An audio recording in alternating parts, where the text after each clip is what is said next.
বৈষম্য বিরোধী ছাত্র আন্দোলনের নেতা ও অন্তর্বর্তী সরকারের উপদেষ্টা মাহফুজ আলম বলেছেন, গণ অভ্যুত্থান ও বাংলাদেশের সার্বভৌমত্ব রক্ষার্থে শান্ত থাকুন, নিরীহ সংখ্যালঘু জনগোষ্ঠীর সামাজিক নিরাপত্তা নিশ্চিত করুন।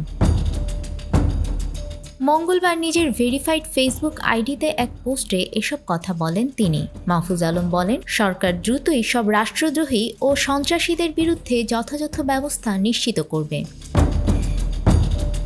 এর আগে সোমবার এক পোস্টে মাহফুজ বলেছিলেন, অনেক মিত্রই আজ হঠকারীর ভূমিকায়। আমরা আমাদের ব্যর্থতা স্বীকার করি, আমরা শিখছি এবং ব্যর্থতা কাটানোর চেষ্টাও করছি। আমরা আরও চেষ্টা করব সবাইকে নিয়ে এগোনোর, কিন্তু হঠকারিতা ও ছাত্রদের অন্যায্যতার চেষ্টা জাতিকে ক্ষতিগ্রস্ত করবে।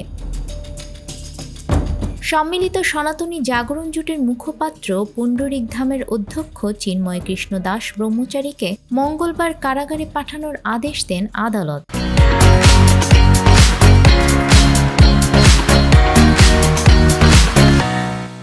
সোমবার বিকেল ৩:৫০ থেকে চট্টগ্রামে আসার সময় শাহজালাল আন্তর্জাতিক বিমানবন্দর থেকে ডিএমপির গোয়েন্দা শাখার সদস্যরা তাকে গ্রেপ্তার করেন। পরে রাতে ঢাকা থেকে পুলিশের বিশেষায়িত গোয়েন্দা শাখার কার্যালয় হতে চিন্ময় কৃষ্ণকে চট্টগ্রামের মনসুরাবাদ ডিবি কার্যালয়ে নেওয়া হয়। সেখান থেকে মঙ্গলবার সকালে বিশেষ নিরাপত্তায় চট্টগ্রামের আদালতে হাজির করা হয়।